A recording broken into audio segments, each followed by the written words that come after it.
কোথায় যায়? কই বাংলাদেশের সব চিকিৎসা এখন ভারতে যাচ্ছে। ভালো, ভারত অনেক উন্নত ট্রিটমেন্ট করে, আবার মাঝে মাঝে একটু এমন ধোলাইও করে যে সোজা মানুষ আর হাঁটতে পারে না, বিছনার মধ্যে কাইট করে হালায়। আছে না ভাই?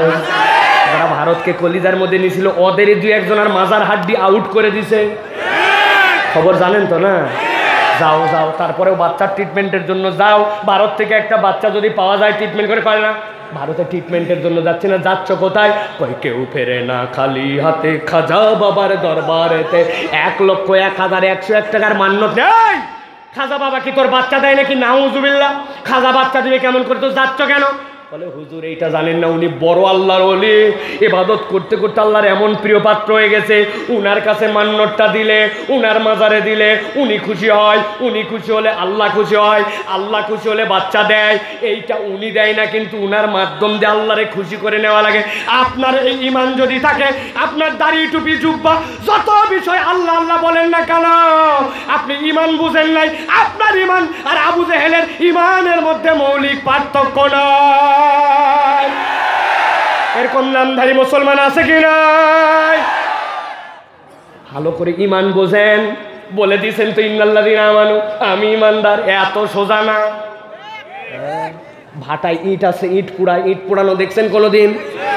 সুন্দর করে মাটি গুলায়া ফর্মা বানাইছে, ফর্মার ইট বের করছে, সাজায় শুকায়া এরপরে ঢুকাই দিছে ভাটার মধ্যে। নির্ধারিত দিন পুড়াইছে, পুরানোর পর বের করছে। ঢুকাইছিল একই মাটি, ফর্মা একটাই, পুড়াইছে একদিন, বের করার পরে 4 ধরন। একটা ধরনের নাম হচ্ছে পিকেট। কিরে, একই মাটি একই দিন পুরালো, বাইর হওয়ার পরে বেঁকা হয়ে বাড়াইছে। ওর কপালে কোনো গাঁটনি নাই, ওর কপালে ভাঙ্গা মেশিনের ঝাঁকি মেশিনের মধ্যে ফালায় ওরে বানাবে খোয়া। একই মাটি একই জায়গা, একই দিন পুরাইছে, একই দিন বাইর করছে। আরেকটা হচ্ছে ঝামা, ওর তকদিরে খোয়াও নাই, ওর কাজ গোড়ালি ডলে ডলে শীতের দিন মহিলাদের পা পরিষ্কার করা। কথা বলেন, মাটি তো একটাই, শ্বাস তো একটাই, পুরালো তো একদিনেই, বাইরও করছে একদিনে। একটা হলো ঝামা আর একটা হলো পিকেট। আরেকটা হয়েছে 2 নম্বর। 2 নম্বর ওর কাজ কি? ওর কাজ তো ধীরে গাঁথনি নাই, ওর কাজ হচ্ছে যে এলাকায় উন্নয়ন দেখান লাগবে দ্রুত, বড় মন্ত্রী মিনিস্টার আনবে, তাড়াতাড়ি করে একটা মার, এরপরে উপর দিয়ে দে বুলডোজার দিয়ে ডলা হয়ে যাবে তেলতলা। ঠিক না? আমরা রিসেন্ট আমলে দেখছি পিচ ঢালা রাস্তা, ওইটা ইট দিয়ে তলতলা করা হচ্ছে। একই মাটি একই শ্বাস, একই দিন ঢুকালো, একই দিন বাইর করলো। একটা পিকেট, একটা ঝামা, একটা 2 নম্বর, আর একটা হয়েছে 1 নম্বর। অতএব খালি আমার আল্লাহ আল্লাহ, আমার নবী মুহাম্মদ সাল্লাল্লাহু আলাইহি ওয়াসাল্লাম, আমার কিতাব আল কোরআন এইটুক বলার দ্বারা ঈমান হয় না। ঈমান হওয়ার জন্য 1 নম্বর আল্লাহর শর্তে উতরানো লাগে। ঠিক না? এত সস্তা, খালি বলে দিলেন আপনি ঈমানদার। এই জন্য আমি সব জায়গায় এখন বলে বেড়াচ্ছি, ভালো করে ঈমান বুঝেন। নিজের কালেমা পরিজনে যদি যদি বাঁচতে চান তো পরিবর্তন দুনিয়ায় থাকতেই করে যান। বলে হুজুর কালেমা আবার পরিবর্তন মানে? আমাদের মতো ধান্দাবাজ মুসলমান, যে পর্যন্ত আমার সাথে লাগে ওই পর্যন্ত ইসলাম মানি, যে পর্যন্ত আমার লাগে না ওই ইসলাম মানি না।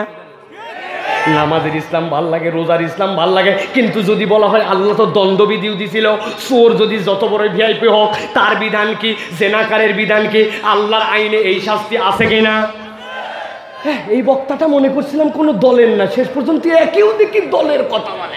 আল্লাহর আইনের কথা বললে আপনি দল খোঁজেন, আপনার থেকে বড় মুনাফিক মুসলমান নাই। কি বুঝাচ্ছেন আপনি? এই জন্য বলছি চেঞ্জ হন।